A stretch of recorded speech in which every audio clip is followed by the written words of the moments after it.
Assalamu alaikum student, hope you are of good health. So finally we are going to start transformation. So first fundamentals of transformation discuss karne the, then we'll move on.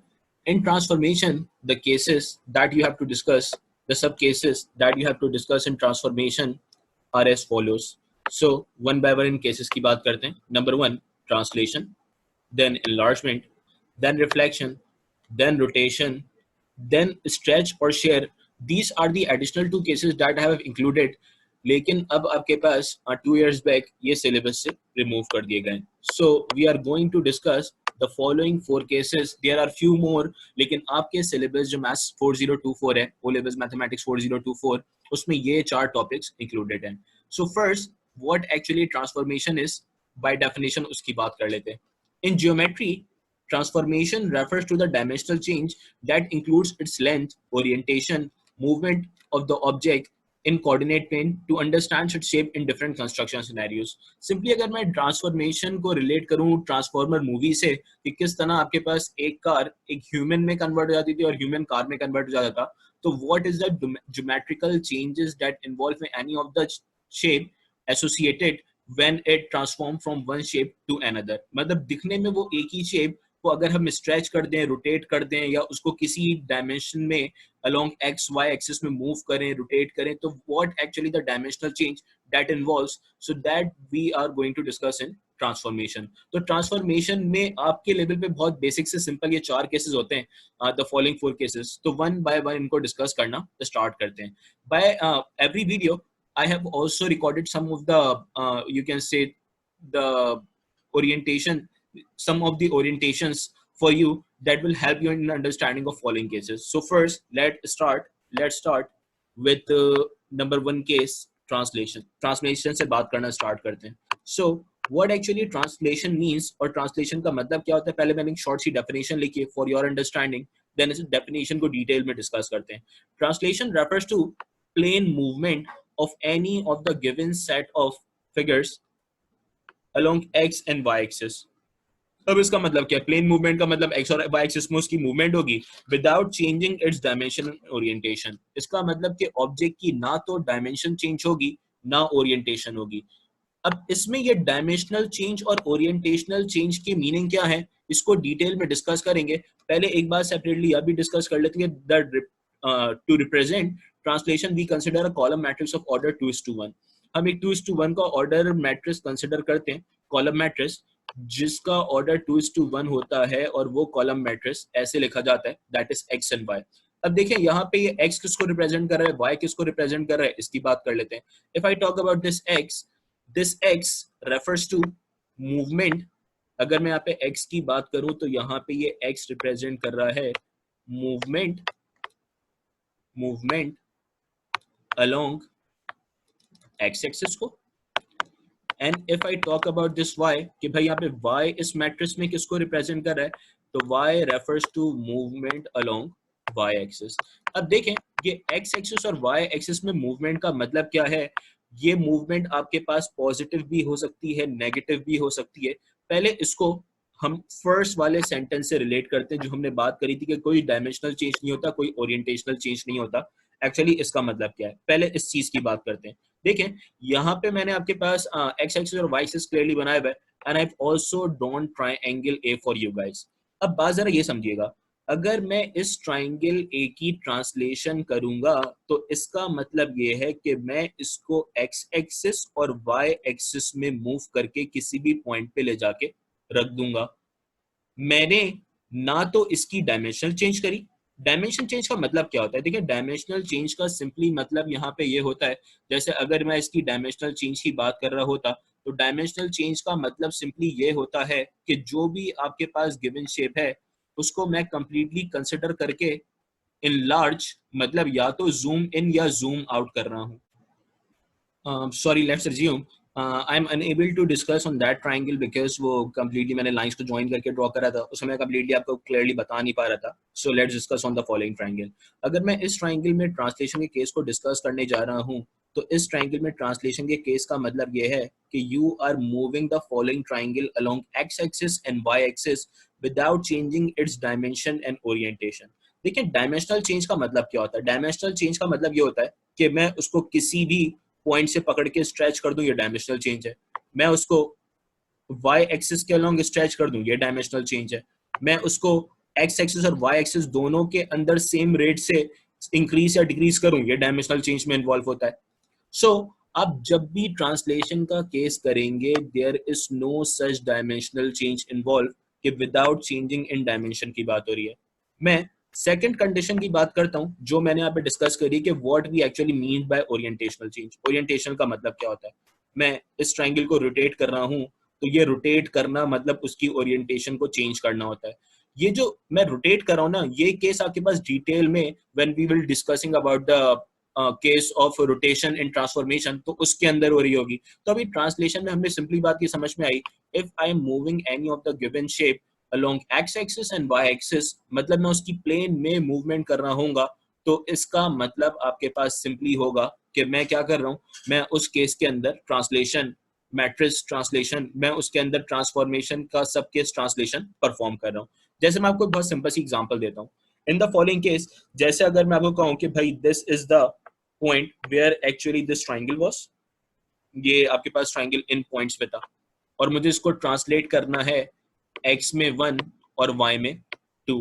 इसका मतलब क्या है? मैं simply इसको 2 boxes आगे move कर दूंगा, और इसको सिंपली 1 बॉक्स आगे मूव कर दूंगा एंड 2 बॉक्सेस इसको मूव कर दूंगा अलोंग y एक्सिस। क्योंकि देखिए ना, अगर आपके पास x होगा पॉजिटिव, तो इसका मतलब फॉरवर्ड मूवमेंट होगी।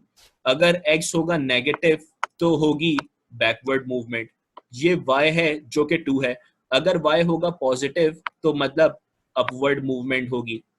अगर y होगा नेगेटिव, तो that refers to downward movement.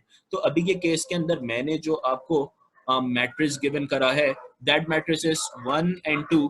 तो वो 1 एंड 2 आपके पास रिप्रेजेंट कर रहा है इसकी फॉरवर्ड एंड इसकी फॉरवर्ड एंड अपवर्ड मूवमेंट को। तो इस फॉरवर्ड एंड अपवर्ड मूवमेंट को डिस्कस करने जा रहे हैं, इस फॉरवर्ड एंड अपवर्ड मूवमेंट को डिस्कस करने जा रहे हैं। पहले मैं इस ट्रायंगल को सिलेक्ट कर लूं और फिर आपको ये ट्रांसलेशन परफॉर्म करके दिखाता हूं।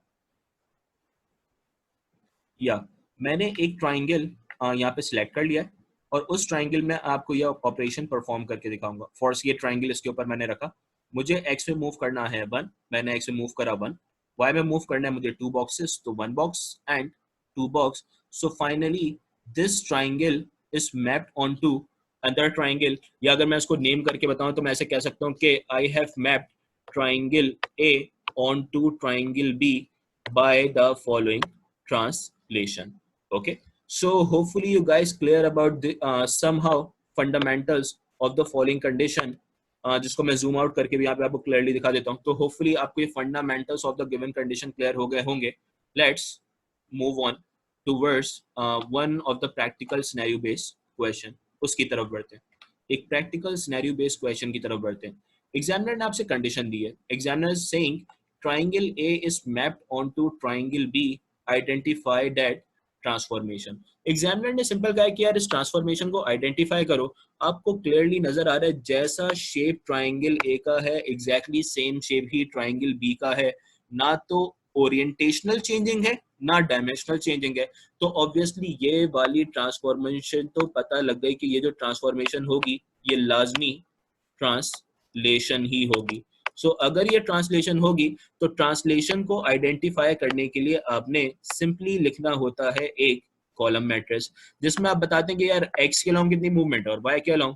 अब उसको डिस्कस करने के लिए आप सिंपली देख लें कि अगर ये ट्राइंगल ए जाके ट्रांसलेट होगा ट्राइंगल बी पे, या ट्राइंगल ए मैप्ड होगा ऑन टू ट्राइंगल बी, तो आपने करना क्या होगा।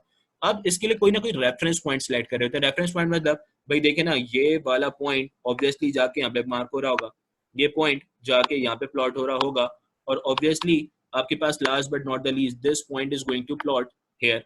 तो आप किसी भी एक पॉइंट को बेस बना लें। किसी एक पॉइंट को बेस बनाने का मतलब क्या है, जैसे फॉर से I made the base this point, तो अगर इस पॉइंट को मैं जाके ट्रांसलेट करके प्लॉट करूं इस पॉइंट पे, मुझे एक्स में मूव करना पड़ेगा 1 बॉक्स, 2 बॉक्स, 3 बॉक्स, 4 बॉक्स। मतलब x में मुझे 4 यूनिट्स मूव करना पड़ रहा है। What about y? y में मुझे मूव करना पड़ रहा है 1 यूनिट एंड 2 यूनिट। तो फाइनली मैं इसका ट्रांसलेशन मैट्रिक्स 4 एंड 2 लिख सकता हूँ। x भी पॉजिटिव है, y भी पॉजिटिव है। That's why I am writing +4 and +2।